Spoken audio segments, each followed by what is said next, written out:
Everyone, welcome. Dimension Zero, the live telecast. Monday through Thursdays, 4 p.m. Pacific, 7 p.m. Eastern. So much stuff to catch up on, guys. The tech world is ablaze. Things are going crazy in the tech world. Have you heard about the quantum computer stuff? Guys, you got basically, so news in the quantum computer world. What is it? Quantumware. They have a 10,000 qubit processor. A 10,000 qubit processor. Up until now, the maximum that IBM and Google have been using has been 100. And that's kind of been stuck there for a few years. Now the 10,000 qubit processor, which is I believe it's 100 times more powerful than any other computer on the market, and they expect 2028 to be the year of the quantum computer. We will be buying quantum computers. Don't buy it. Don't buy it Intel. Don't buy it AMD. This is, and the scary thing is 2026, 2027 is when they're talking super intelligence for AI. And so you're going to have super intelligence AI, and then you're going to have a processing jump that is going to create something that I'm going to cover this tomorrow because this is just breaking in the afternoon. That I got. It is literally insane. 10,000 qubit processor. You can Google that and see what that means. 10,000 qubit processor. 100 times, I believe 100 times. Like I said, Google, IBM, they've been working with, I think IBM's got a little bit more qubits, but about 100 qubits. Guys, when we're buying, this is literally... I'm not a guy that believes in we have the being able to create warp drives or more news. The Parker Solar Probe. There's some pictures that just came out today. The Parker Solar Probe. Do you know what its maximum speed is? You know what its fastest velocity is? You won't believe this. 430,000 miles per hour. 430,000 miles per hour. Humanity is now that is only 0.064% the speed of light. I mean, we're getting there, but guys, so take a look. I gotta share this. So it got new pictures of this massive solar flare that came out, and it created a GIF out of it. It's absolutely. How fast, diameter, park speed, There it is. Let's share that baby. I gotta do this. Oh, no. We're not ready for Brian Cox. Brian, we're not ready for you. Oh, he's still in the green room, Brian. Brian's still in the green room. Okay, how do I set this up so that it's most impactful? This is a GIF. I mean, anyone who was a science nerd knows. Yeah, that's not going to work. Anyone who is a science nerd knows how amazing. I don't know how there we go. This is the Solar Parker Probe. Now, just the very fact that we can build a probe that comes to within, I don't know how many thousands of miles with it to the sun. What the average person does not understand is the shit that we are doing. The science that we are doing. Science is a superpower beyond anything. I mean, it is a 10,000 qubit processor. But that is the Parker Solar Probe. It basically it's a GIF, put together a series of images. And I mean, if this doesn't impress you, if your wife sees this and she's not impressed, or your husband sees this and he's not impressed, leave him. Just leave. Say, I'm out of here. You know, take my bag. Take your bag. Said, I'm out. You're dumb. You're dumb. You don't want to be. You don't want to be hooked up with dumb. Oh man, I've had some dumb in my life.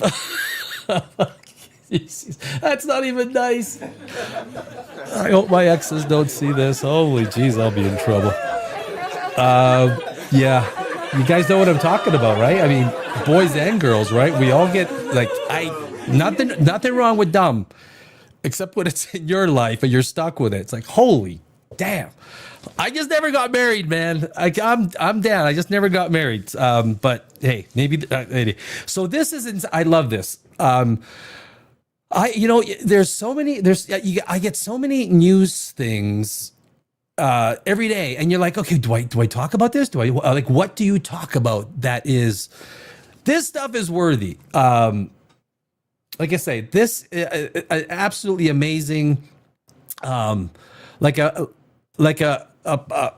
a puff of breath on a cold winter day, the cloud of solar material can be seen coasting outward from the sun before thinning, with some of it curling back inward. That returning material was pulled back by powerful magnetic field lines that snap and rapidly realign into looping structures. You've seen the looping structures, right? On the surface of the sun, some of which continue outward into space, while others stitch back to the sun, according to a NASA statement. I'm not. I don't know if but the image is what's cool. And if you go to this to really appreciate the Parker. Is that getting better? Yeah. Now, as of late 2025, the probe's top speed records are 430,000 miles per hour, 191 kilometers per second, which is about, what is that? About 130 miles per hour, or miles per second? 130 miles. 430,000 miles per hour. The diameter of our Earth is 8,000 miles. So in 1 hour, it traverses, what is that, 54? 54? 8 times 50? 54? Yeah, 54. 54 Earth's diameter. I mean, that is Superman.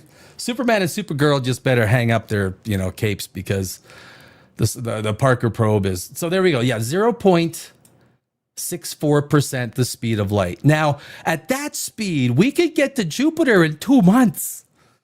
2 months.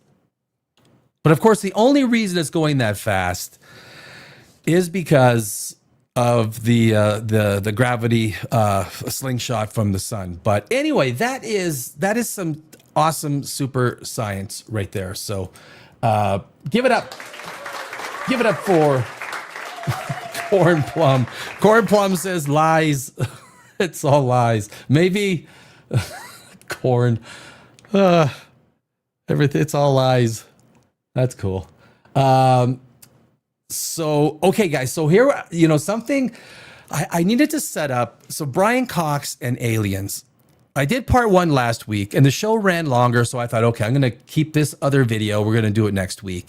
And today is that next week date. But I thought I wanted to put some context into the size of the universe. And what better way to do a 10-point slideshow on how big our universe really is. You guys ready for Christmas? I am, because I don't have. I'm actually going to be live on Christmas. I got wine on me. I'm going to be live on Christmas Day for about 8 hours, and then on Christmas Eve I will be live for about 4 hours. I don't know the times yet. I'll put them up on Eastern time soon, but I will be live. So if you're not doing anything, you can stop in and say, hey, Danny. Yo, Danny, what's up? What's up? So I don't know how many people are going to be on, but a lot of people said that they're not going to be doing anything and they'll pop on. So we'll see. But, maybe some wine will help. It always helps. Cheers to your Christmas. Oh, that's good. Excuse me. Thank you. Thank you for that little time. How big is our universe really? The universe feels vast when we look up at the night sky, but that sense of scale is misleading. Reality is far stranger. Distances stretch beyond intuition. Time loses its meaning, and the idea of being alone becomes harder to defend. If intelligent life exists elsewhere, it may not be hiding nearby. It may be separated from us by distances so extreme that contact itself becomes nearly impossible. And I think that is really, I mean, these distances that we're talking about. I mean, I love watching old Star Trek. I always go back to, what is it, season 2, episode 9 of the Star Trek Rhapsody, the episode of the musical episode. The musical episode. That hit a low point for Star Trek. I don't know when I stopped watching Star Trek, but Star Trek was always my, go-to, even more so than Star Trek. I think Star Wars, Star Trek always wanted to try to take science, space, and everything to a little bit more of a serious degree, right? The whole concept of Spock and everything. Spock was always my guy, So anyway, 10 facts about the size of our universe. Number 1, the observable universe is about 93 billion light years across, even though it's only 13.8 billion years old. Space itself has been expanding the entire time. If alien civilizations exist near the edge of what we can observe, their light may never actually reach us because they aren't there. I got this slide thing in my way. Because then light can, or faster than light can travel. But that is, the universe is expanding faster than the speed of light. So literally, we will be alone one day. If this continues, we'll be alone one day, right? Or at least our galaxy cluster is going to be alone. Our little nestlement of a few galaxies. We're gonna collide with Andromeda one day, so we're gonna be called, I think, Milkomeda. We'll all be dead. This is a few million years from now, but boy, I really this slide thing. I got this little slide thing to go to the next slide, right in the middle of the. But anyway, let us persevere. Number 2, there are an estimated 2 trillion galaxies, guys, 2 trillion galaxies in the observable universe, each containing millions to trillions of stars. Even if only a tiny fraction host intelligent life, the sheer number of potential civilizations would be staggering, yet separated by gulfs so vast that most would remain forever isolated. Yeah, and Brian Cox actually makes the point, and I think it's a valid point. People ask him about intelligent life in the universe, and he says, look, I tend to stick just to the galaxy, because anything, unless we find Stargate technology where we're usually wormholing to a, if we can ever create, mind you, the fact that we can now, we'll be able to create a 10,000 qubit processor, maybe we will be creating wormholes faster than I ever imagined. Remember, I'm the big, I don't want to say pessimist, I'm the realist. I don't think we'll ever get to warp technology. I don't think that we'll get to a place where, I'm just trying to finish a video on cryosleep. The impediments to us developing cryosleep. I'm going to release the video tomorrow. I tried so hard to try to get it out today. But the visuals are very hard to find. There's not many visuals on cryosleep. You can use some visuals from some of the movies, but there are so many impediments that are restricting us. And then even if we use cryosleep, basically you're going to have people without a family who literally will go to sleep for thousands or hundreds of years. But then what about atrophy? Your muscles atrophy. There are so many issues. Maybe AI and a 10,000 qubit quantum computer will help us solve these issues. 10,000 qubit computer. Quantum computing is going to change things so radically, so radically.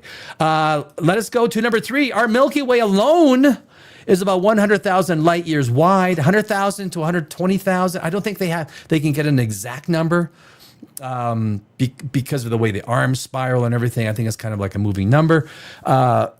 Meaning a radio signal from one side would take 100,000 years to reach the other. An alien civilization on the far side of our own galaxy could rise, peak, and go extinct. Galaxies before we ever knew it existed. And it actually, I mean, it is the, I postulated one night, and I think I brought it up in Thursday's show.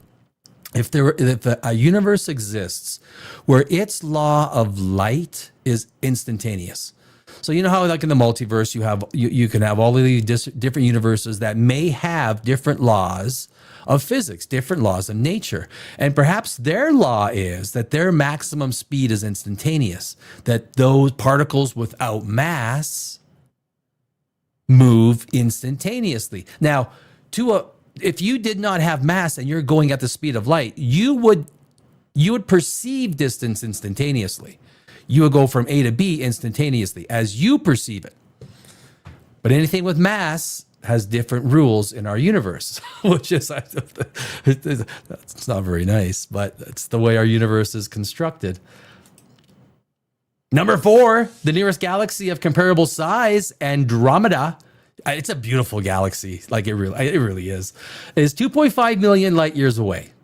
Any conversation with intelligent life there would require messages exchanged over spans longer than human civilization has existed, turning communication into a form of archaeology. I thought that was a really kind of cool way to say it. It basically is you're digging up old messages from 2.5 million years ago. I mean, how does, on a relative basis, everyone is at the same time, right? But we cannot experience their time because distance creates that reality, that the speed of light limiting factor. But I wonder, you think if there's any intelligent life in Andromeda, do they look at the Milky Way? They go, I wonder if there's anyone smart over there. Is there any smart humans? Barely. I don't know what percentage of humans cross that line. There's a lot of I don't want to put down the human race too much, but you must be this smart to ride this ride. Oh man. Number 5. Light from many stars we see is a glimpse into the past. From all stars we see. Light from all stars we see is a glimpse into the past. Light from all stars we see tonight left them before humans evolved. Or light from many stars we see tonight left before humans even evolved. And some stars may already may already be dead. If we detect alien signals, we may be witnessing echoes of civilizations that no longer exist, frozen in time by distance. I think our signals have been going out, for what, 80 years? 80 years? 100 years? Doggy! So do you think there never has been intelligent life in any other galaxy? Oh, I think there absolutely is. I mean, so if the universe, I believe the universe is infinite. I believe the universe is infinite, and it's I don't know if I believe, but it's my best guess. If you believe the universe is infinite, then there must be an infinite amount of intelligent life, an infinite amount, because the fluke factor of just the human race existing has to suggest the fluke factor on an infinite scale would result in an infinite number of intelligent lives within an infinite universe. There is an infinite number of me's. There's an infinite number of you's. We have no relation to to each other. We just have the same cellular structure, we look the same, but I wasn't sure. I agree. I think it's infinite. Yeah, and I think that's a real, it's a real crazy. The only way I can really rationalize it in my mind is analogizing it to a video game, right? is a video game can be infinite because the totality of it is not constructed. Video games are constructed, and what quantum physics teaches us is that without an observer, only millions, billions, trillions of potential possibilities exist until it's observed.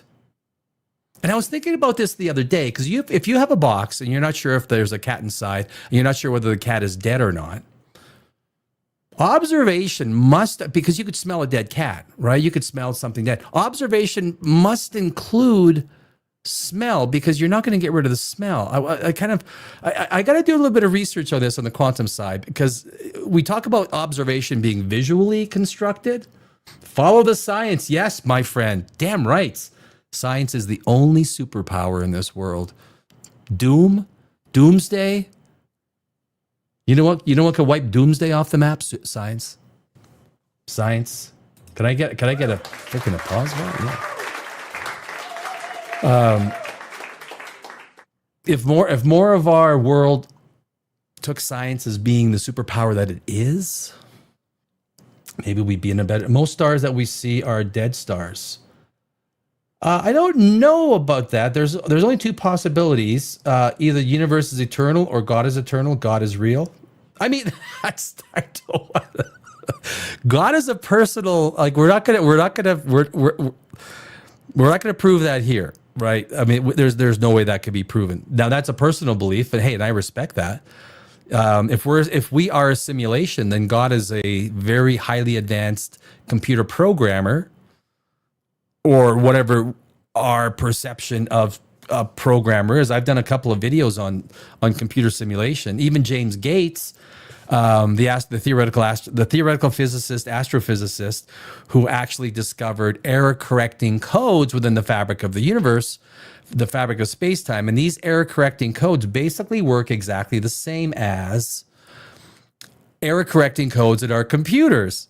Now it's a math function, so then you kind of think, well, is the universe then basically built on a math function that we replicate within our own computers, which is highly probable? This is a god, yeah, doggy. That's like the attack dog. This is a godless channel, sir. It's plausible belief based on evidence. Well, I mean, that's, I mean, it's this. We're talking aliens, Brian Cox, aliens, and the universe. I mean, that's so. I'm gonna.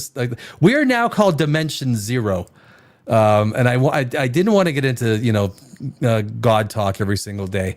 I want to be science talk, and but anyway, I mean, it's something that we can go on for. Let's get to number 6.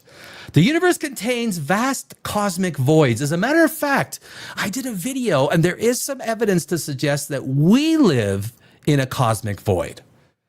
There is evidence, and that the actual expanding universe that we see is actually magnified to a degree that is actually not real, because we are in a void ourselves.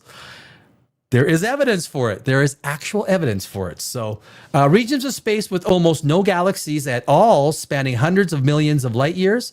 If alien civilizations exist in these voids, they would be among the most isolated entities imaginable. Islands of intelligence in near total darkness. I mean, yeah, these voids are really amazing things, how you have these massive patches of the universe, and it is just so sparsely inhabited by these galaxies. There's no answer yet. I think. Did you guys see? They think they actually got the first picture of dark energy or dark matter. Dark matter. They think they got the first picture of it. They're not sure, but there's some very interesting stuff. Have you ever heard the acronym SURGE? I have not. Okay, science. I have not. Diva. Number 7. Our solar system is located in a relatively quiet outer arm of the Milky Way. And that's true. And that's actually one of the reasons a lot of scientists, astronomers, cosmologists. I'm not even sure if there's a distinction between the three. If you're a cosmologist, are you an astronomer? Does anyone have the answer to that? Should I call? Should I call Brian? Hey, Brian, are you an astronomer or an astronaut? Like, what's the difference? I got, you know what? I'll find out for tomorrow's show. Don't worry, folks. I will find out for tomorrow's show. Far from the dense galactic core, if advanced alien civilizations favor more energy-rich regions near galactic centers, we may be living in a what? What? Okay, I think Google Slides messed up there. We may be living in a cosmic backwater, far from where the intelligence arises. You know what? When you're doing live, when you're doing live stuff, what the hell does that say? Misbik Aknab, Misbik Agnabit. Okay, whatever. Okay. Obviously, Google is not using their qubit quantum computers yet because I did this in Google Slides. I don't know what that is. I didn't check my work. I apologize. I didn't. Yeah. No. I deserve it. You went full retard, man. Never go full retard. I didn't mean to go full retard. I didn't mean to. Number 8. Time dilation means distant regions of the universe experience time differently relative to us. An alien civilization billions of light years away may exist in a universe that appears younger or older than ours when observed, like their observable universe, making simultaneously across cosmic distances essentially meaningless. We cannot experience each other simultaneously. We are in a structure of the universe that forbids. The universe forbids, the way the universe is constructed, it forbids intelligent life from communicating. That is a matter of fact. The way the universe is constructed, regardless of the power of science, as far as we know, as far as we can see, we do not have evidence that we can create wormholes, negative energy, negative material. We cannot cross that barrier. For all intents and purposes, Mother Nature has ensured that we will not contact any other intelligent life. Now, if you believe in aliens visiting us, I mean, I don't. We are going to get, Brian Cox is coming right after this, man. Brian Cox. Maybe I'll get him on the phone. Brian, it's Danny. Can we talk about Avi Loeb? I got to do a 3i Atlas update maybe tomorrow. Number 9, the universe may be vastly larger than the observable portion, possibly infinite. Yeah, I think it's infinite. Hey, doggy, I think you're in the infinite. Steven, if all the stars collapse and start new stars, how many times has the Big Bang? Well, that's exactly it, right? Steve, and I think that's the black holes turn to white holes. Do we have a universe or are part of the universe where eventually entropy does what it does? We have all these black holes that converge into one. Now, Hawking radiation is going to see a lot of these black holes just basically evaporate. But does a black hole eventually get to the size? Because white holes are proven through the theory of relativity. White holes are the opposite of a black hole. Only light can escape. Only light can escape. No light can get in. It's the opposite of the black hole. Is that what we had with the Big Bang? Was the Big Bang basically a white hole? Theory of relativity proves it. White holes and black holes. Now, is it because our universe is so young? Because our universe, or our part of the universe, will be hundreds of trillions of trillions of trillions of trillions of years old. There's a Melody Sheep video I want to play, because I think Melody Sheep does an amazing job in some of the videos that he does. But yeah, are big bangs kind of going off all over this infinite universe of ours? That's the question. If we ever answer that, I think we can answer whether this universe is infinite to a certain degree. Look up Dr. Frank Turek. I will. I become smarter because of you people on the other side. There's no way the sum of the parts is always going to be multiple times smarter than me. I'm not against becoming smarter. Surge proves that the universe isn't eternal. Well, I'll look into it. I'm down. I can't argue the point because I don't know anything about it, but I am going to go to number 10. I got over there. Number 10, even traveling at the speed of light, crossing the universe would be impossible. Yes, because space expands faster than light at extreme distances. If aliens exist elsewhere, physics itself may prevent contact, not because of hostility or secrecy, but because the universe is simply too big. And that is that's how this universe is constructed.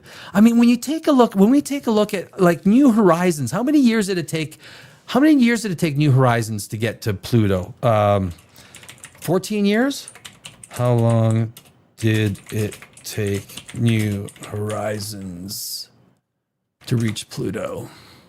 Oh, actually, 9.5 years. It did the gravity assist off of Jupiter, right? Yeah, Jupiter flyby, February 28, 2007, adding significant speed to its journey. Pluto encounter. Do you guys remember July 14th, 2015? I do. That was an amazing day. When New Horizon, we finally got pictures of Pluto, and basically everyone just pooped their pants, right? I mean, everyone basically just, yeah. Hey, baby. Yeah, baby. That is so. Anyway, that is our little setup going into Brian Cox and part 2 of the Alien. Oh no, I'm gotta get used to the buttons. The buttons here. This is like, there we go. And I gotta do that. Who's commenting? Steven, meaning spherical. Oh, like flat Earth theory. We always thought there was an edge. Perhaps it's cyclical, meaning spherical. Flat Earth theory.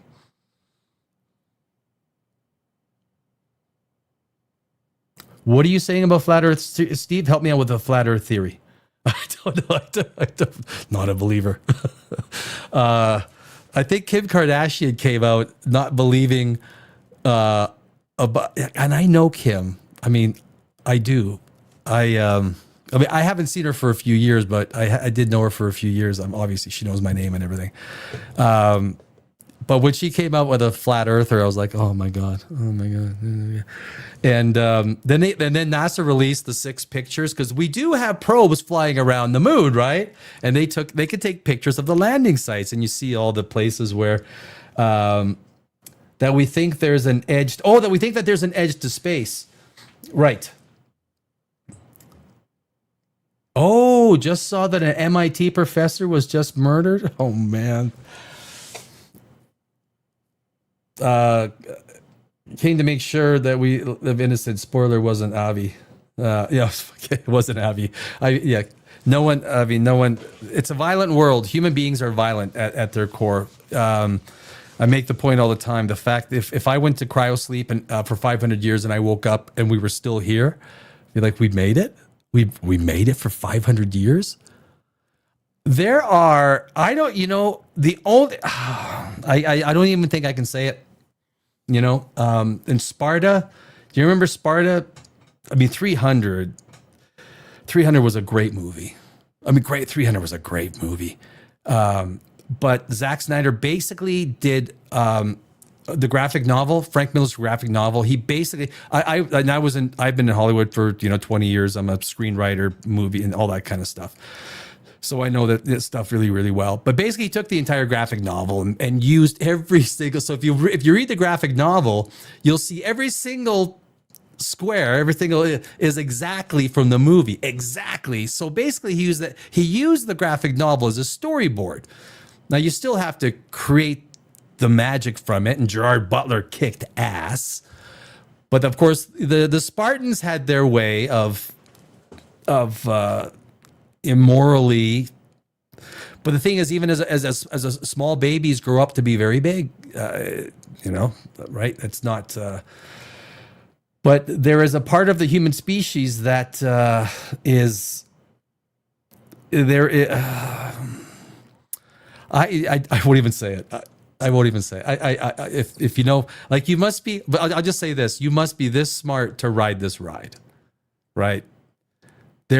I would not be surprised if some sort of situation develops similar to the Hunger Games or something like that. I don't think we can. I don't think we can stop it.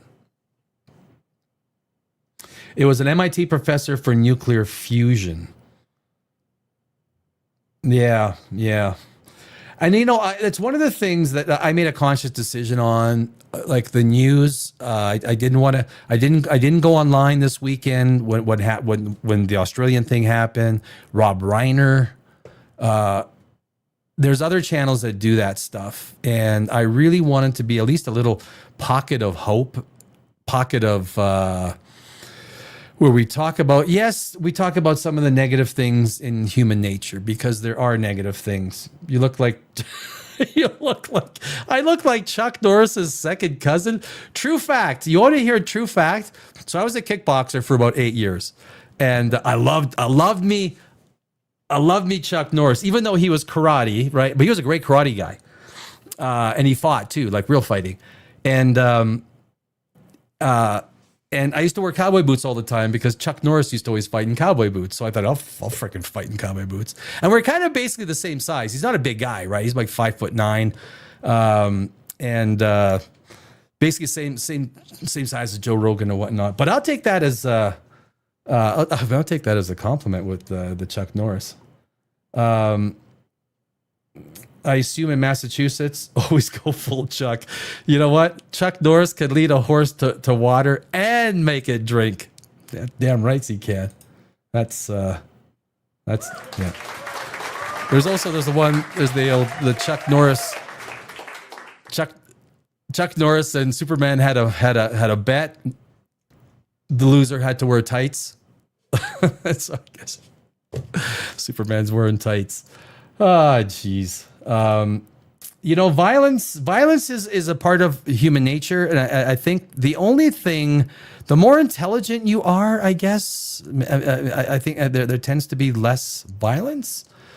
But I don't want to say that that's just dumb people out there. There's I don't know, but yes, we should always go full Chuck. Let us go full Brian Cox, shall we? I want to go full ass Brian Cox. Brian Cox can lead a horse to water and make him drink as well. It's proven. Big Brian Cox fan. Big Brian Cox fan. UFO. Okay, he's always smiling. He's got one of those happy faces, right? We gotta go there. I gotta just change a couple of things. There we go. So this is it's an interview that he did with a couple of guys that call High Performance. They're a couple of British guys, and it's basically sorry, I'm still getting over a cold and excuse me, and it basically it's an extension of what he sort of, maybe a more modern take of his feelings on aliens. So let's get into it. If a big UFO came now, we walk outside and over Westminster, there's a spaceship hovering. I wouldn't be in the least bit surprised. Yeah, I mean, I'm not an alien guy. But he says that quite a bit. That look, if I walked out and there was a big spaceship hovering, because it's not because you believe in aliens. Okay, he believes in aliens. I believe in aliens. It's just not that they're visiting. But the fact that they did wouldn't surprise you, because you kind of have this inclination as to what is maybe possible. But Well, it probably would surprise. I mean, there are deep questions. Are we alone in the universe? I mean, probably not. You'd guess there are 2 trillion galaxies in the observable universe, right? So you would expect not. What have you made of all the recent headlines about, someone in the States saying he's seen evidence of alien life forms on Earth, something that was collected from the bottom of the sea, those tiny ball bearings, and they say, oh, this has been formed by a life form outside our galaxy. It's a theory, that, isn't it? I mean, so there's a theory He's so there. diplomatic. And so you can get the little things and we'll diplomatic. analyse them and have a look. I mean, I wouldn't, it's funny because you mentioned social media, I think, occasionally on social media, I'll quite often, I'll tweet something and there'll be quite a few people who disagree reasonably strongly with what I said. And one of them is the UFO thing, there are people who really believe that there are UFOs visiting the Earth. And I always say that, I haven't seen any evidence of that I think is strong evidence. It's a huge claim that. And I think that's the important thing. And he says it right there. It's a huge claim, or extra. I think, what is it? The extraordinary claims require extraordinary evidence. There is no evidence. And even as we see with the Corridor Crew, if you've been watching the channel, we do the Corridor Crew, and they're debunking all of these UFO sightings, because they're VFX guys. They are so good. We'll try and get an episode in. Probably next week we'll do another Corridor Crew episode. But there is no evidence that comes close. As a matter of fact, it's all debunked. It's one guy. But anyway, Brian Cox is very diplomatic. There are other civilizations out there that are visiting us. But I wouldn't be surprised in a strict sense, that if I said to someone the other day, if a big UFO came now, we walk outside and over Westminster, there's a spaceship hovering, I wouldn't be in the least bit surprised, because I know that there are trillions of planets in the Milky Way galaxy alone and hundreds of billions of stars, and there's been a lot of time. And one of the great mysteries actually in physics is why we don't seem to see much out there, anything. We haven't, there's strong evidence of nothing out there at all at the moment. We have no strong evidence of any life beyond Earth. And that's a puzzle and a paradox. So it's about, with those claims, you don't rule them out. If someone says, well, I found this thing at the bottom of the sea and I think it's really weird, then the correct thing to do is go, okay, we'll put it in a lab and get an electron microscope and prod it around and find out just how weird it is. I think that's, you can't do that with every claim, but usually a lot of these claims are debunked so quickly, right? I mean, you're just there. If you're given, if a real scientist is given, hands-on of some of the evidence that some of these people have, it's debunked pretty fast. But that's the thing. How many pictures have we taken of the universe?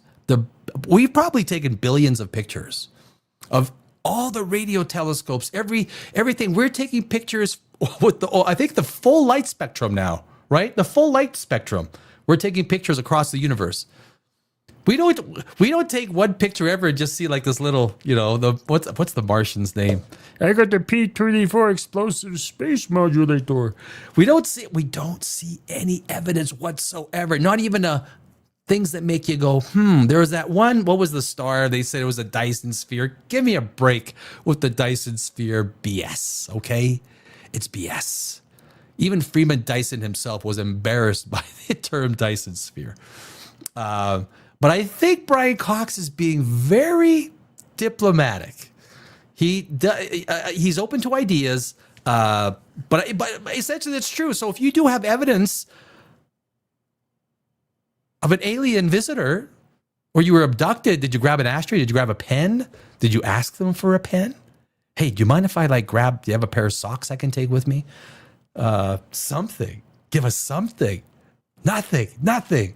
And nature, Feynman again said, the thing to remember is nature does not care at all what you think. Yeah. Nature just doesn't It doesn't matter who you are or how famous you are, how many letters you've got before or after your name, whatever. It doesn't matter. Nature just is.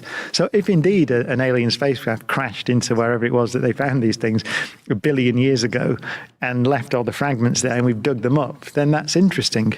Isn't it? but that's it. Oh, very. That's, but if it didn't, then that's also interesting, because then we get a profound puzzle about why there don't seem to be many civilizations around. If we don't find a way of not compromising, but understanding that the world is very complicated, so then it's not only a single country, it's all the different countries with different cultures and different political histories and different views. If we don't find a way of sort of stopping arguing and trying to find a way to make that work, I've just given everyone the means to destroy themselves. So I personally have delivered the atom bomb. Which and that's, I think he'd be the first one to say, look, I'm not a sociologist, I'm not a biologist, I'm an astrophysicist, I deal in the realms of science. And that's, and that's what science does. Science is the superpower that allowed humanity to harness powers beyond our temperament to control it. Because, and if someone is religious, don't take this in a way that's religious fervor. Ideologues that live in that basically are controlled by an ideology beyond that of what is just rudimentary being a good human being, is where this technology is most dangerous, right? I remember the South Park episode where you had the 3 science things and they were all fighting. Yeah, they would probably, if it was all atheists and it was all science, they'd find reasons to fight, but it wouldn't be the same reasons. It'd be different reasons. Extremism, which are usually beliefs that are tendered in the idea that you require blind faith to accept them, because they're not tethered in fact, or they didn't require a high bar to achieve that belief. That belief is very malleable. Therefore, the person who accepted those beliefs will take the command from the top, I'll say the Pope, they'll take it from the Pope and all the way down as being the law. And the Pope can change the law overnight, right? I think he accepted gay marriage, right? Was that a phone call with God? Hey, are you okay with the gay marriage stuff? Yeah, okay. I don't know. Everyone gets to take it the way they want, right? I take it from a pure science perspective.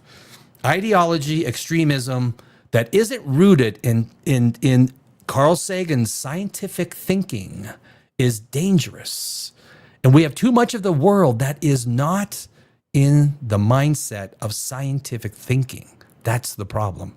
He now has kind of raised the stakes on these arguments. This is the 50s. It's the middle of the now we're start of the Cold War. talking about AI being the kind of modern version of that atom bomb. Every time I open a newspaper or read something on the internet, it's like AI is going to end civilization, isn't it? We're having the same conversation again all these years later. Yeah. So there will be, I mean, whether that's the threat or, there's obviously, there are threats from all over the place. I still think the threat is probably human stupidity. Yeah. I think it's hold on. When Brian Cox says human stupidity, you just stop and applaud, right? And that's about as fierce as he gets. That's about as fierce as Brian Cox will get, right? He is, we are mired in human stupidity. Could you imagine a U.S. government that wasn't mired in stupidity, right? I'm not getting into politics. I have no desire to. But if intelligence, if smartness was the precursor to political power, we might get somewhere as a human species. We might get somewhere. If intelligence, IQ was the precursor. Sorry, you must be this smart to become a congressperson. Sorry. We've just been talking about, well, just that the possibility that someone will just press the button still. We grew up with that. So it's interesting, Well said, actually. If you grew Scott. up in the Well said. 70s and 80s, you grew up with the world's going to get Biggs destroyed by cartoon, nuclear things bombs. They're all there. They're still there. And you still have the same kinds of problems, and obviously international tensions, and so I think for all the existential threats we talk about, and we've talked about. I remember, just as an aside, I remember my radio show, The Infinite Monkey Cage, just before the pandemic, we did a show on pandemics. And it was before the pandemic. And one of the experts said, right at the end, he said, I tell you, it's the bats are going to get us. It's the bats. And there's something going to come out of bats. I bet you that's what it is. And, even that is controversial. There's all sorts of theories about what happened with that virus. Yeah. But ultimately, his point was that pandemics are really a big threat. Yeah. And of course, we basically ignored it and thought, that's funny, isn't it? Yeah, pandemic.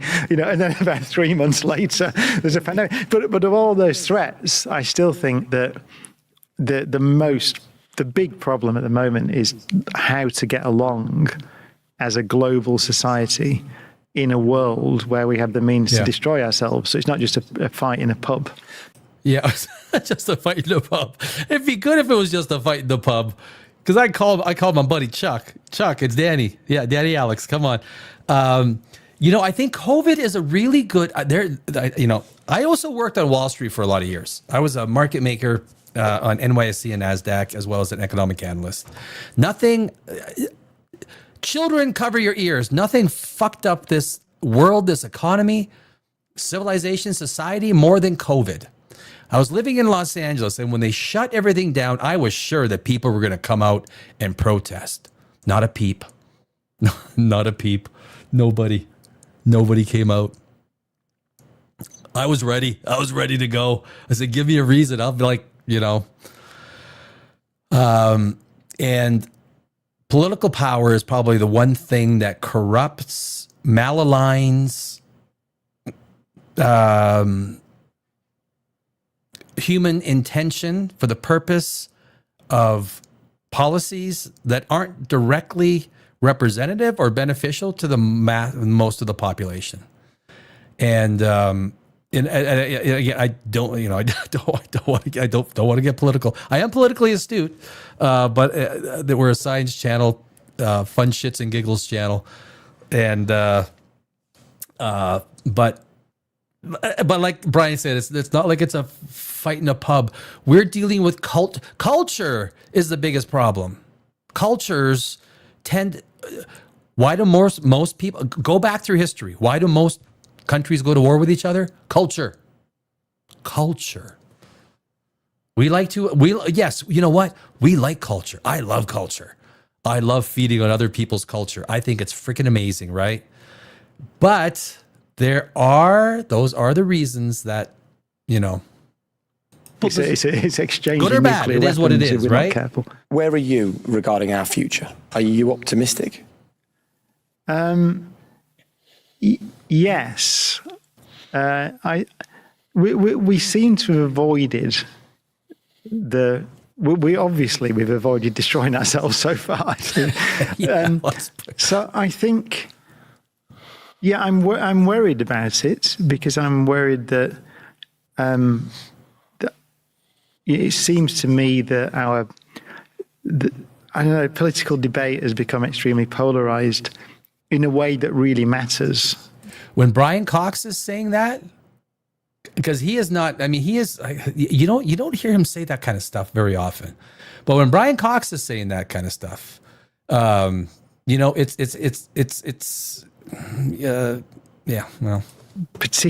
in the United States, right? Actually, where it's very important that country stays stable, and so I'm worried about that, and you see it here to an extent, and so although actually we seem to be handling it quite well in this country. I mean, we don't usually give credit to our political system, but it seems to be dealing with quite an upheaval, particularly starting with the Brexit referendum and those things. It seems to be dealing with it So yeah, But even did you everything that's going on in Britain? I mean, there is in Europe. I was born in Europe. I was born in Brno, Czechoslovakia.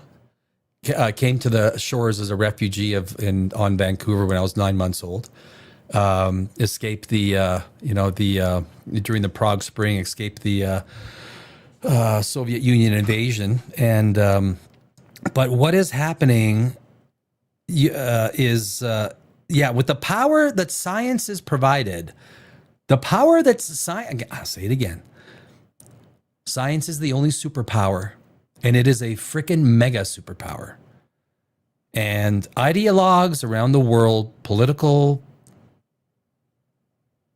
groups that have a agenda that is specific to their own and not for the benefit of humanity, can use this power. And I think this is basically, I mean, if Brian and I were sitting down talking, he'd be the nice guy. I'd be a little bit more of a whippersnapper. But when you hear Brian Cox, at least start getting, because very rarely would he ever get into this subject matter. Very rarely.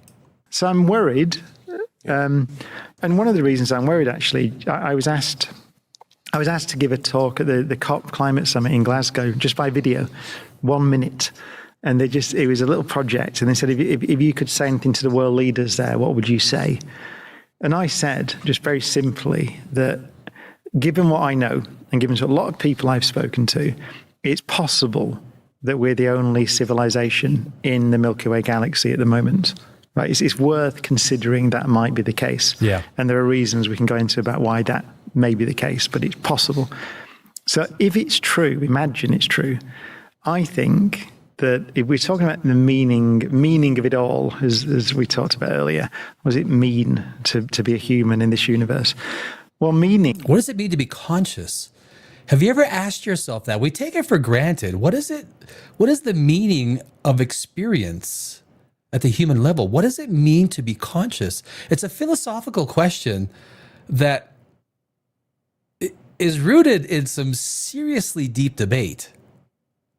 Is a property of intelligence, I think. So clearly the universe means something to us. So meaning exists here.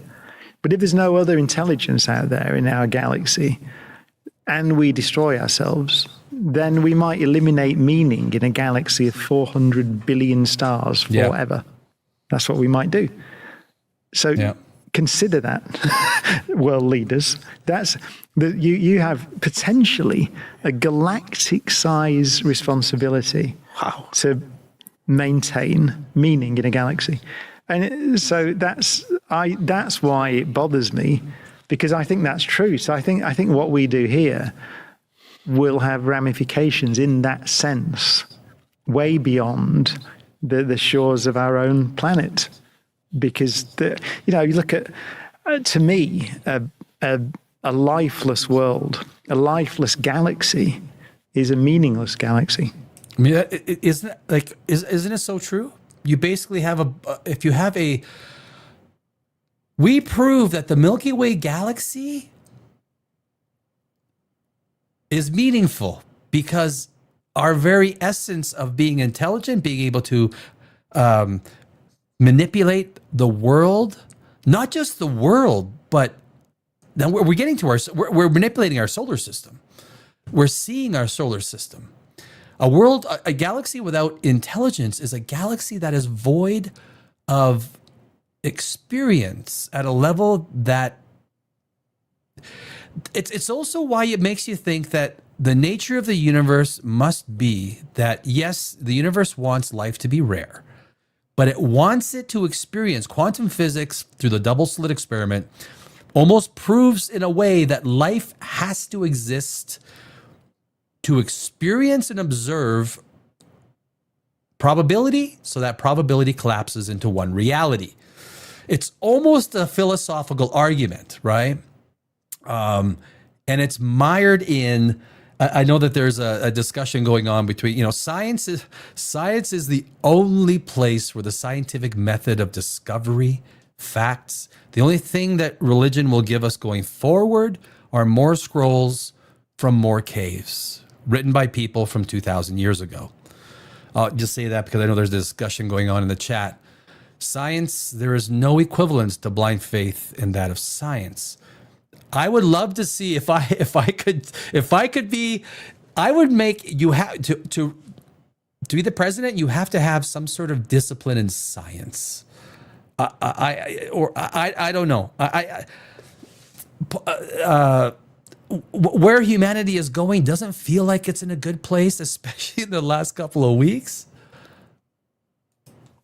Totally right. Something really powerful. I don't know. There's something really powerful on that. Like we were lucky enough to interview Tim Peake, who spoke about the overview effect of that a lot of astronauts talk about, being able to see the world from outside the atmosphere. Gives you a sense of both how small we are, but also how magnificent life here is. On the planet. You see, with the, as I said, I've been lucky to meet a lot of astronauts, Apollo astronauts as well, who tended to be test pilots. You know, so they tended to be in those guys almost from the all of 60s them, and 70s, and they tended to be guys at the time. The Apollo astronauts were really focused on flying those things as aircraft. But yet, you're right, all of them, every single one that I've been lucky enough to meet said the same thing. Which is the moment you're off the Earth and look at it against the blackness of space, you start to get a feeling that there's something really important here, way beyond everything else. So I think that's powerful. That's why I did say once that I thought it was when, I don't know which prime minister, I think it was Boris Johnson. I said I think he should be sent into space. And I actually meant, I meant he should bring him back as well. But I think I would, as a taxpayer, I would pay. I would gladly, a bit of my taxes went to, as soon as you became prime minister, you went up on one of those, even the little suborbital hop. Go up and have a look. I think every single world leader should have to go up in the Blue Origin penis rocket.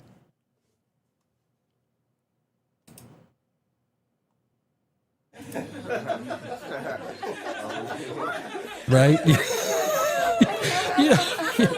Jeff Bezos. All of you get into the, you're going into the tip. You're going into suborbital space in the tip. In the penis rocket. All world leaders must do that. But he does have a point, right? I don't know. Politicians are, if they're a garden, they are like carrots, right? They've got a mangled top. They try and show something that's constructed in a meaningful way, but they're still kind of like, I'm picking an analogy out of left field, but what Brian Cox and a lot of astrophysicists talk about, or scientists or whatnot, is the power that science gives the secular and the religious side of the coin. Because look, religion hasn't given us anything except scrolls. Nothing. Like, not to rain on anyone's parade. Science has given us everything. If we take everything that science has given us, we wouldn't even have the frickin' wheel. We wouldn't have the frickin' wheel, guys. Because people thought thunder and everything like that was. Science is always has been the future. Humanity has to understand that on a wide scale. Science and the application of Carl Sagan. May I also, again, Carl Sagan, scientific thinking, the application of scientific thought. Discussions that are mired in fact, not innuendo. I mean, I took a lot of philosophy when I was in university. I love me some philosophy, but it's not math. Philosophy don't prove anything. Arguments with words cannot come up with finite conclusions. Math comes up with finite conclusions. I think it would be a very good use of money, and then come back. And it'd be, you could get a ticket for, it could be $1 million. It'd be a brilliant use of £1 million. It'd be fantastic because they'd come back with that in their mind. It's not going to fly. That's not going to be a very popular suggestion that we pay a prime minister to go on a jolly into space. But I think they should. Perspective for the world. I love the Brits. They pay for the prime minister to go on a jolly. I got to use that. A jolly. I love it. What leaders would do us no harm at all. You know, every time. There we go. Every time I see the video coming close to an end, I always get disappointed because I just thoroughly enjoy myself during these conversations when you get these people that are. I mean, I'm a big Brian Cox fan because his temperament and his ability to diplomatically discuss things in a scientific way, but still offer a kind of get out of jail free card for the other side of the argument, unless it's proven fact, right? Unless it's proven scientific fact. If it's proven scientific fact, what are we talking about? We're not going to argue 1 + 1 = 2. No one's going to argue that because it's obvious. The only things that become arguable are those things that on a surface level can't be proven. And those are things that we don't even need to discuss. I should, let me fix this here so that I don't have my thing right in my middle of my face. Excuse me, just still getting over this cold. And I agree 100% with Brian Cox. I do not believe aliens are visiting us. I watched Age of Disclosure. Everything is circumstantial. You know, they talk about, you know, one about a Tic Tac spaceship coming to a military base, and there was one military guy that went to go see him. One guy, one guy at a military base that went to go talk to the aliens. There wasn't like I figured that you go to a military base, you would just kind of have like a, you know, you have like a couple of generals and, you know, few troops, a tank rolls out. I've seen Mars Attacks. If you've seen Mars Attacks, you know you don't fuck with the fucking aliens, right? It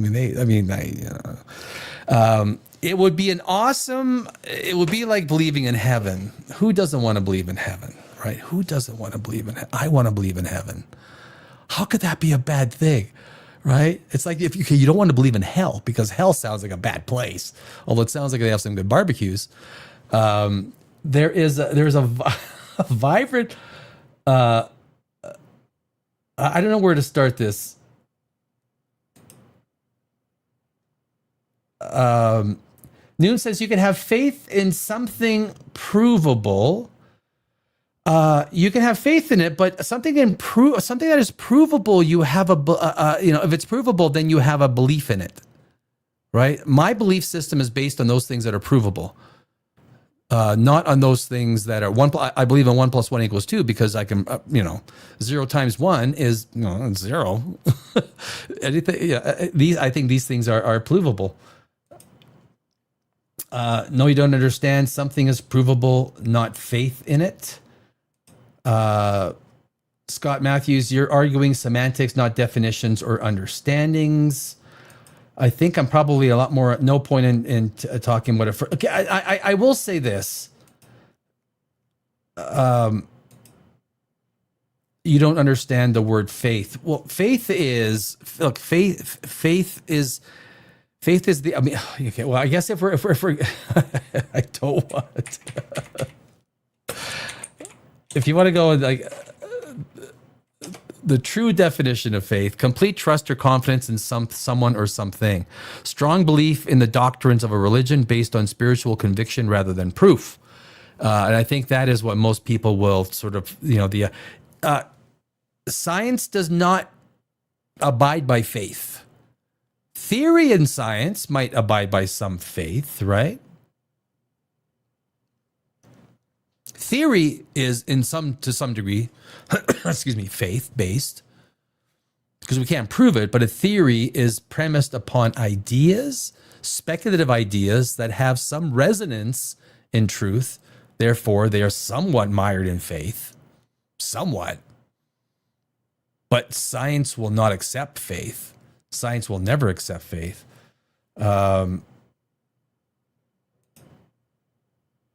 No point talking about it further.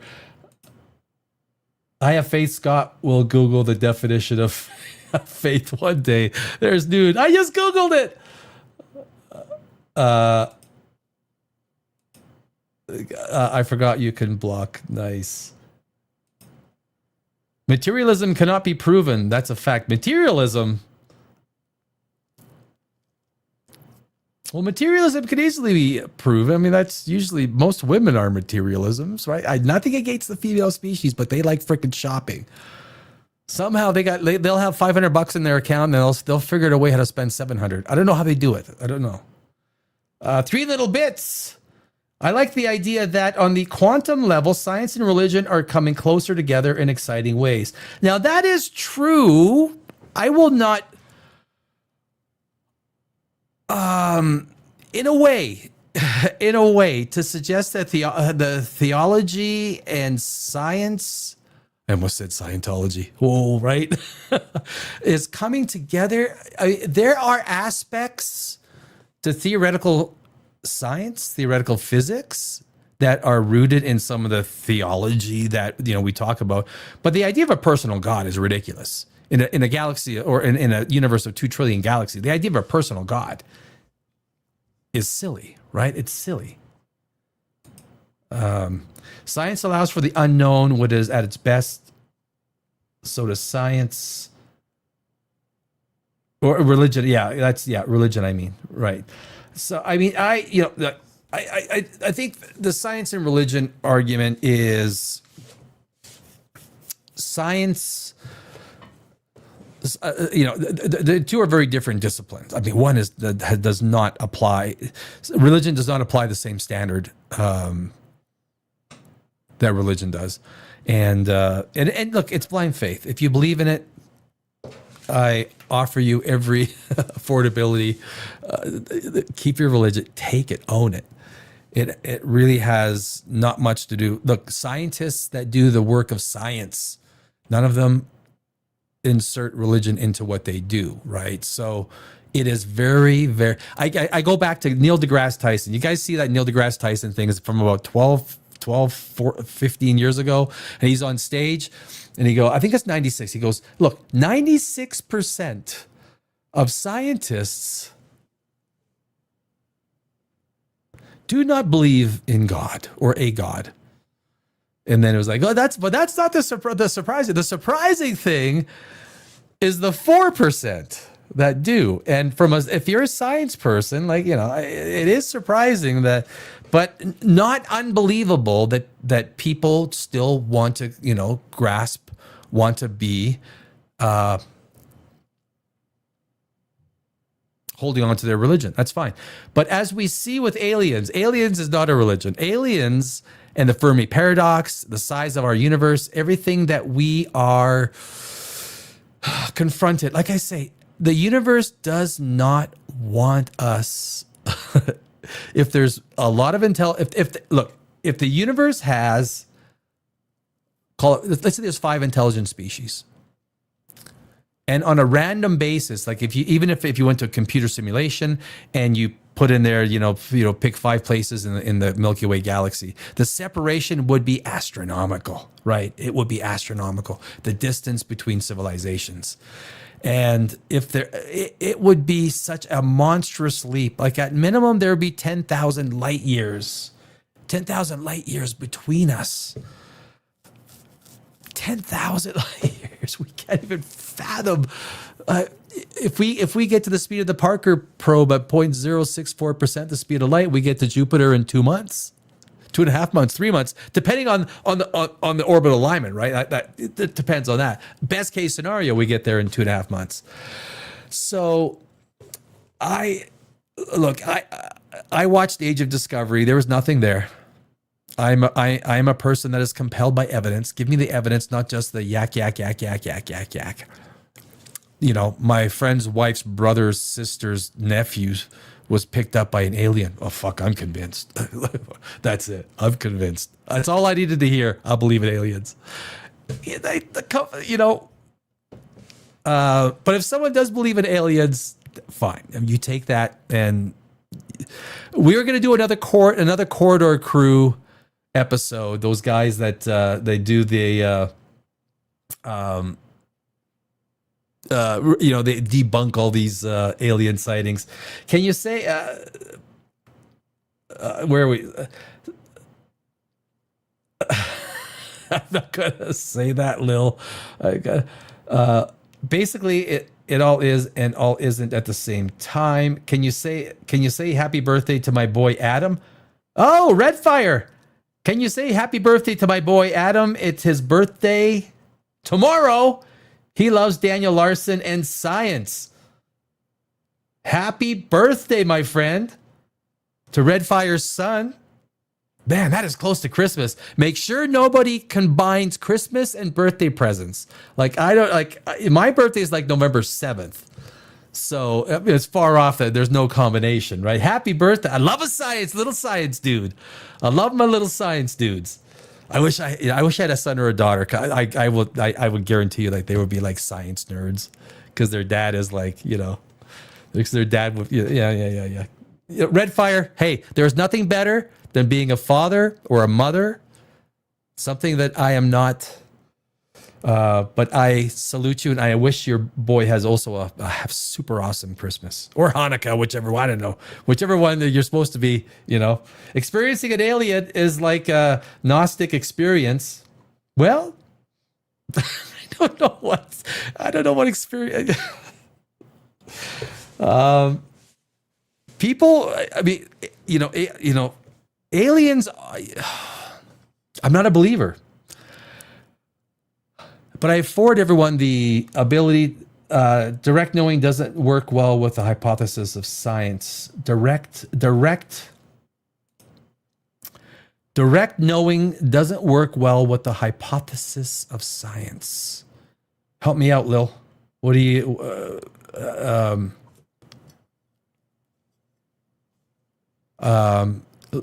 Direct knowing doesn't work well with the hypothesis of science. Well, I think if you're saying direct knowing, like if you know directly, you look like a dad. Well, thank you. I wish I was. I would like, you know what? It's never too late. So maybe I, for all those mothers and fathers out there, hey, that is an experience that is freaking awesome. Being a mother and father is a responsibility beyond, it might be, singular or quite small. In its totality, but uber important in its ultimate understanding or appreciation to society. Mothers and fathers, yeah, you gotta love your kid, especially Christmas time, right? I have a friend, I won't say her name. She has a little daughter, and I always get the Christmas pictures, and she is freaking adorable. She's still in Los Angeles because I lived in Los Angeles for 20 years, and she is freaking adorable. I always ask for Christmas pictures and Halloween pictures and everything like that. Man's a career father figure. Nice. You have to know evidence, right? Yeah. Once you know the evidence and it's proved, then you're at a totally different point, right? You're beyond faith. Faith is if you're making belief just based on faith, I can't do that. I can't do that. I cannot make faith just based my belief system requires, and I will never get into a situation of disproving something. Look, if I say there's three pink I use this example maybe too often. If I say there's three pink elephants flying around the corner on the other side, they do not exist until someone disproves it. That's a crazy way of existing, right? Thank you, NLD man. Thank you. Best of luck. Best of luck to that man. I wish they put the applause button on the same page, but. To all the families out there, it is Christmas, and I am a happy guy. So if you want to come back to this live stream, we do it Monday through Thursdays. I don't get angry. I don't think I get angry. Brian Cox is a little bit happier than me. Granted, I was a kickboxer for a lot of years, so I do have, I do have a little, yeah. But I do believe in, that respect the human individual, respect the rights of every human being. What about spiritual experiences? Well, spiritual experiences are subjective. They're not objective. They're subjective. So,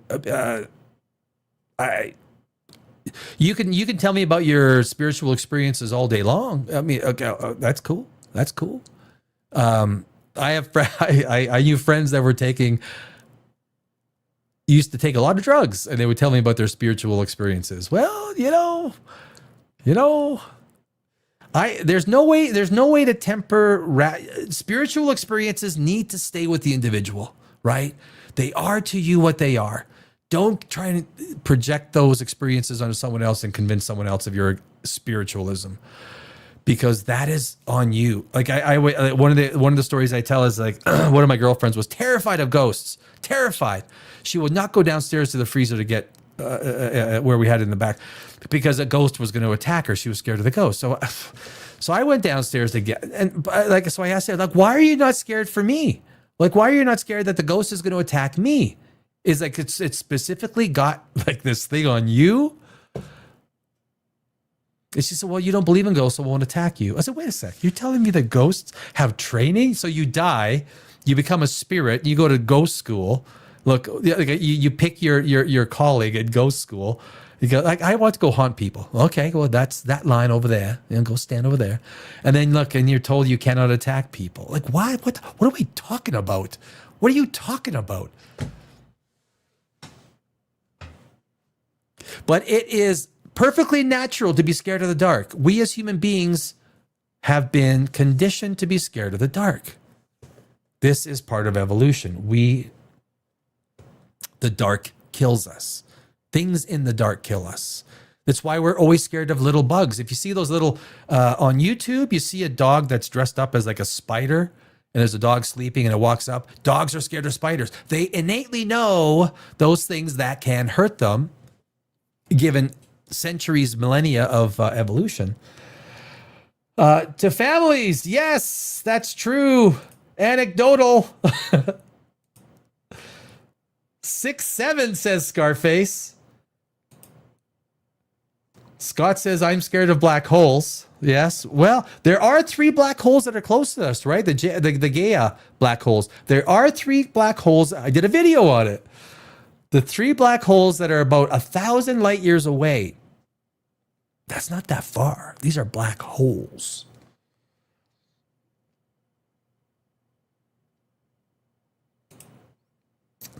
I once had a dream of my friend showing up at my house as a kid. He lived in Arkansas, literally was knocking on my door the next morning. And that happens. Hey, I mean, coincidences happen. That's people also win the lottery. I mean, I picked these 7 numbers and I freaking won the lottery the next day. Coincidences happen. Proven by lotto winners, right? I mean, this stuff. And I'm not going to discredit your belief in whatever it was. It's yours. I'm not here to minimize it, but for me, it's like, okay, well, it's, yeah, that can happen. The number of times that you woke up or you've dreamt about a friend yelling and screaming, and the next day they didn't come at your door, right? I mean, and they said supposedly a primordial black hole passes through our solar system once a decade. That I don't know, Scott. A primordial black hole is a black hole that has existed since the beginning of our universe, right?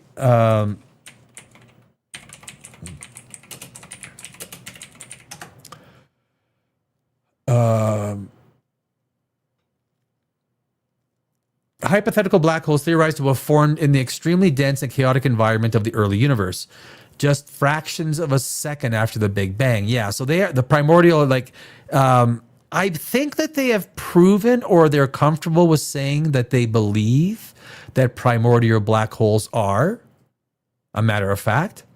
Unlike standard black holes that form from the collapse of dying stars, primordial black holes would have formed before stars even existed, which is not hard to believe if you've got, all hydrogen, right? You had a sea of hydrogen, maybe a little bit of helium at the early universe, where you probably, and you had a point of low entropy, the lowest entropy ever in the history of our part of the universe. And I don't know if you, I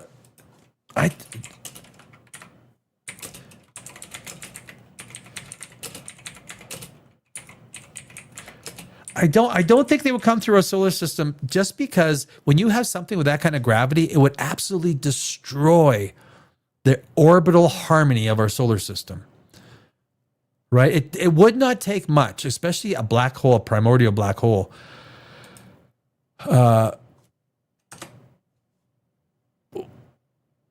Although,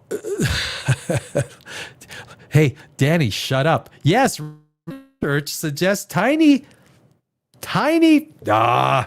eating crow, baby. Yes, recent research suggests tiny primordial black holes, PBHs, might frequently pass through our solar system, potentially as often as every 10 years.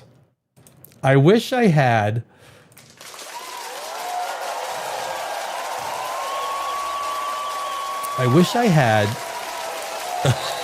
if we were like in school or something like that, I'd have a little smiley face. I just learned something. This is why the sum of the parts of all of you people out there are 1,000 times more intelligent than I. And that's why I'm very hesitant to just outright say, not true. But Scott, yeah. It is a matter of fact. Excuse me, cold again. Oh. An asteroid mass PBH could rip through the inner solar system roughly every decade, according to studies from late 2024. They're theorized to be tiny, like an atom. Wow. Black hole's the size of an atom. If our sun turned into a black hole, it's not big enough. It would go from, what is the size of it? A 700,000 mile diameter to 2 miles. It would be smaller than the size of Manhattan. Crazy. Scientists aren't looking for collisions, but for minute orbital shifts, like a small wobble in Mars's path, using precise tracking technology. Dark matter connection, primordial black holes are a leading candidate for dark matter. Interesting. That's actually a really interesting idea, right? So finding them would solve a major cosmic mystery. Is dark matter made up of microscopic primordial black holes? That's an interesting idea. These flybys pose no danger. They're too small and fast to be a threat, passing through the system like invisible bullets. Folks, we learned something today. I did. Thank you, Scott.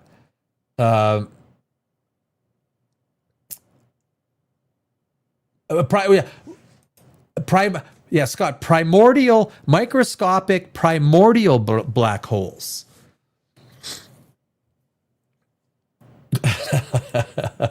Our synapses are globular clusters. I guess that's actually kind of true in our brains, right? The synapses in our brains. So, which is I misspoke. Yeah, no, I got you, Scott.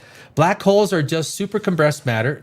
You just need lots of matter in a small space, or shoved together really hard. Well, yeah, you need mass. You need the mass that creates.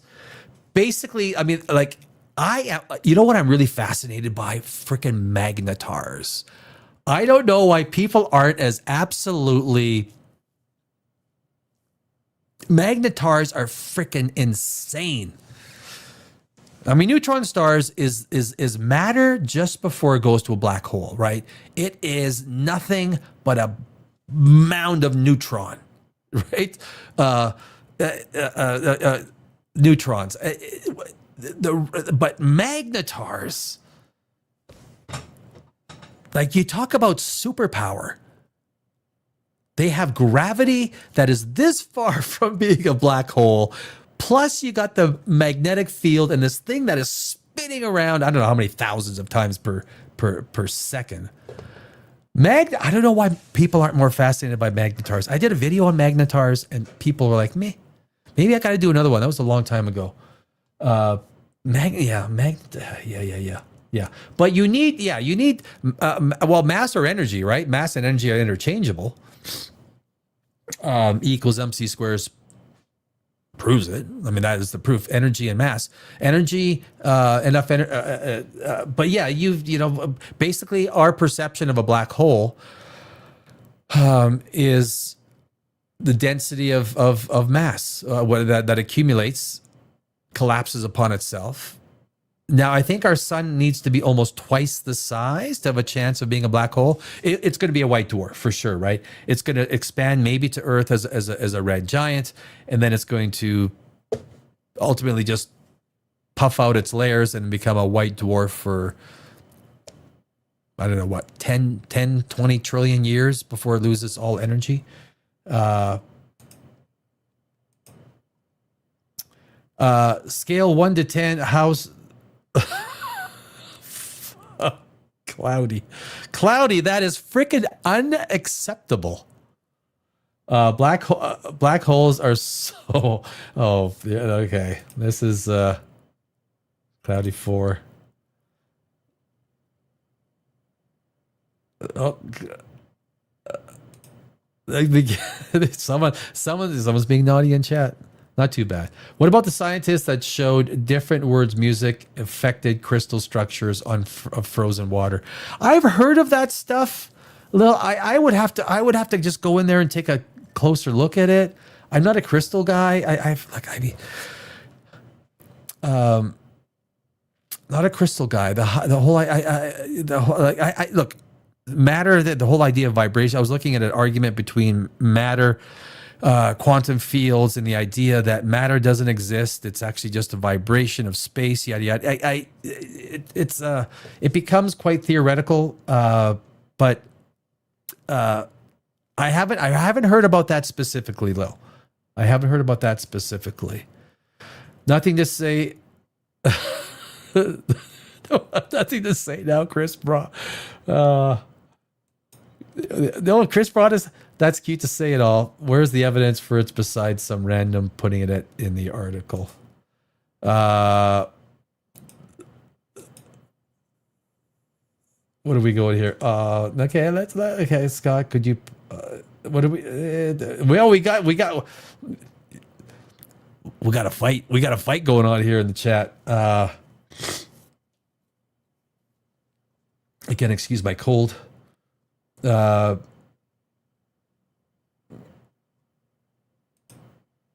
You're right. No one has ever made a false and unfounded claim in a video. I put that up because have you heard of Avi Loeb? Have you ever heard of a man named Avi Loeb? Not a fan.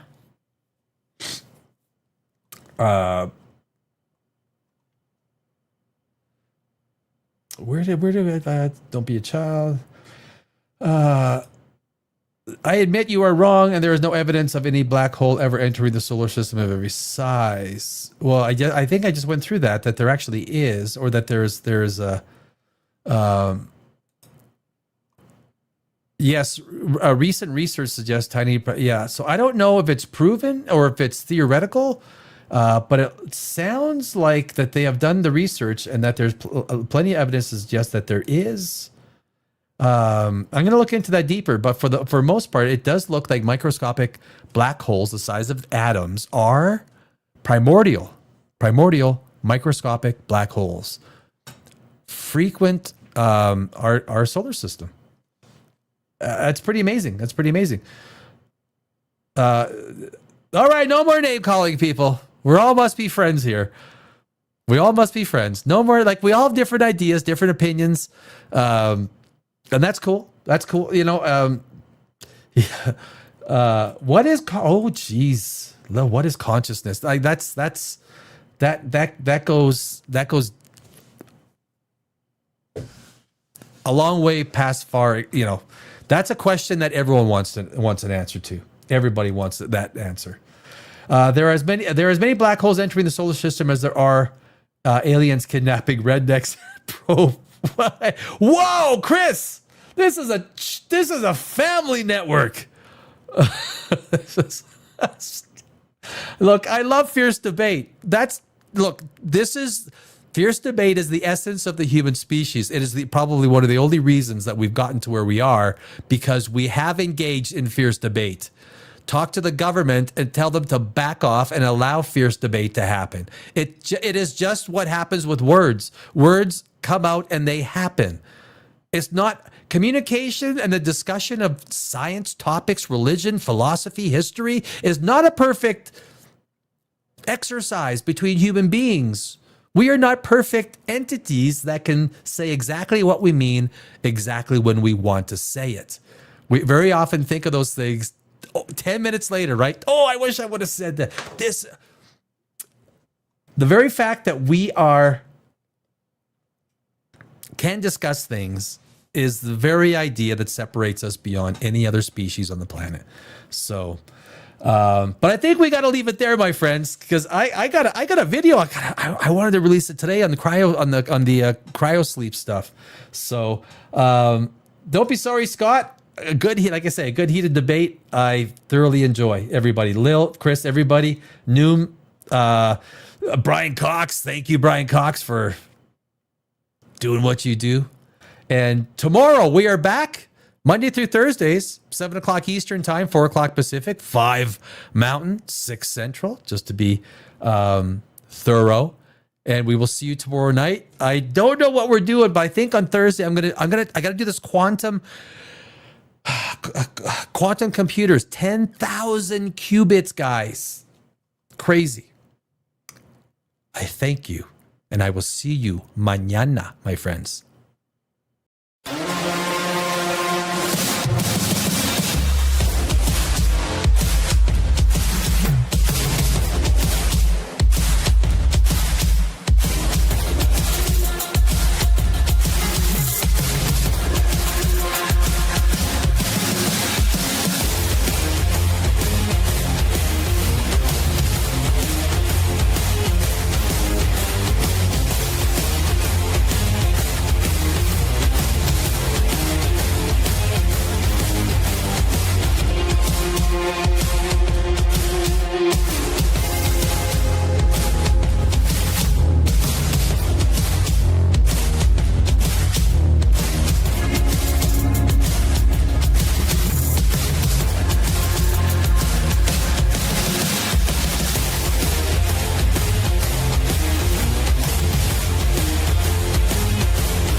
Do it live!